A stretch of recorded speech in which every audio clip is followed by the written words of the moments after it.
आंध्र प्रदेश के जिला कड़पा के पोडुटूर में वाईएसआर कांग्रेस पार्टी को झटका लगा है। पोडुटूर म्यूनसिपलिटी के वार्ड नंबर 14 के काउंसिलर शेख जिलानी बादशाह और 38 वार्ड नंबर काउंसिल पीरमा देवी ने तेलुगु देशम पार्टी में शमूलियत इख्तियार की। नंदियाल रुकन असम्बली की मौजूदगी में दोनों काउंसलर्स तेलुगु देशम पार्टी में शामिल हुए।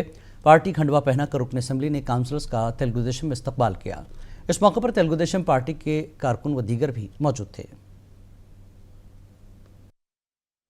ఒకటి 38వ వార్డు పల్లా రమాదేవి, 14వ వార్డు షేక్ జిలానీ, ఎమ్మ రమాదేవి జిలానీ ఉన్నారు. వీరిద్దరు కూడా చంద్రబాబు ఆంధ్రప్రదేశ్లో చంద్రబాబు గారు ముఖ్యమంత్రి అయిన తర్వాత ఈ 3.5 నెలల కాలంలోనే ఆయన యొక్క చేసే అభివృద్ధి కానీ ఆయన పరిపాలన కానీ